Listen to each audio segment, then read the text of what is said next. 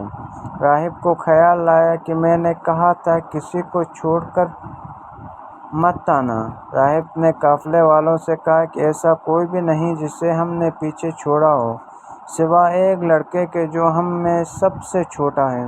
قافلے والوں نے جواب دیا، اس کے ساتھ اس طرح کا سلوک نہ کرو اور اس سے بلاؤ، اس کا یہاں آنا ضروری ہے۔ راہب نے قدرے ناراضگی سے کہا کہ اس پر قافلے والوں کو شرمندگی کا احساس ہوا اور لڑکے کو دعوت پر بلا لائے۔ لڑکے کے چہرے پر ایک نظر ڈال کر ہی راہب کو اپنی تلاش مل گئی۔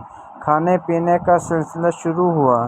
راہب لڑکے کے چہرے کا جائزہ لیتا رہا۔ کھانے کا سلسلہ ختم ہوا تو راہب کم عمر مہمان کے پاس بیٹھ گیا اور مختلف سوالات کرتا رہا۔ نوعمر لڑکا بڑے مناسب اور صاف گوئی سے جوابات دیتا رہا اور کسی قسم کی جھجک محسوس نہ کی۔ اس نے اس کی ابا کندھے سے اٹھا کر پیٹ دیکھنے کی خواہش کی۔ اسے بچے کی باتوں سے یقین آ گیا تھا مگر مطمئن ہونا چاہتا تھا۔ بچے کی پیٹ پر نشان دیکھنے کے بعد راہب نے اس کے چچا سے سوال کیا، بچے سے تمہارا کیا رشتہ ہے؟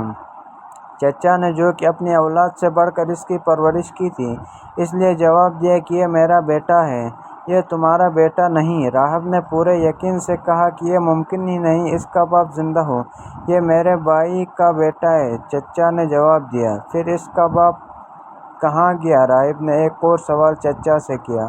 وہ انتقال فرما گئے تھے جب اس کی پیدائش نہیں ہوئی تھی۔ یہ بالکل سچ ہے۔ راہب نے فوراً تصدیق کی۔ اپنے بھائی کے بیٹے کو فوراً اپنے ملک لے جاؤ اور یہودیوں سے بچا کر رکھو۔ میں اللہ کی قسم کھا کر کہتا ہوں کہ اگر وہ اسے دیکھ لیں تو جو کچھ میرے علم میں ہے وہ بھی جان جائیں گے تو اس کو نقصان پہنچ سکتا ہے۔ تمہارے بھائی کے اس بیٹے کے لیے قدرت نے اپنے خزانے میں بڑی عظمتیں سنبھال کر رکھی ہوئی ہیں۔ راہب نے اپنی تعلیمات کے مطابق صاف صاف چچا جان کو ہر بات بتائی اور پھر وہ وقت بھی آیا جب اس لڑکے کو اللہ نے اپنے آخری نبی صلی اللہ علیہ وآلہ وسلم کی حیثیت سے منتخب کیا۔ جی ہاں، محمد صلی اللہ علیہ وآلہ وسلم ہمارے پیارے نبی صلی اللہ علیہ وآلہ وسلم، جنہوں نے اپنی تمام زندگی اس فرض کو انجام دینے میں لگایا جس کے لیے اللہ تعالیٰ نے انہیں بھیجا تھا۔ ہماری دعا ہے کہ اللہ پاک ہمارے نبی صلی اللہ علیہ وآلہ وسلم پر ہماری طرف سے لاکھوں کروڑوں درود و سلام نازل فرمائے، آمین یا رب العالمین۔ دوستو، ویڈیو اگر اچھی لگی ہو تو ویڈیو کو لائک کرو، چینل پہ اگر نئے ہو تو چینل کو سبسکرائب کرنا نہ بھولیے گا۔